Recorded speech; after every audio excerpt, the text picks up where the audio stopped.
তাদের মেহমানদারির জন্য পর্যাপ্ত খাবার আমাদের আছে। অতএব আপনার সামনে বাসন আসলে আপনি বাসন আমার সবাই সামনে দিতে পারেন। একেবারে বাসন আপনারা ধরে রাখবেন না।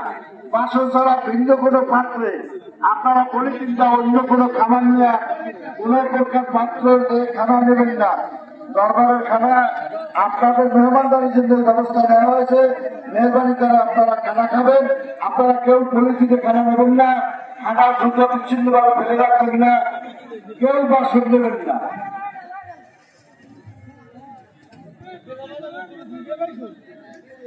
আপনাদের দায়িত্বে আছে প্রত্যেকটা খাতায় ঢুকিয়ে দেখো যাতে কেউ খানা ধরে না রাখে।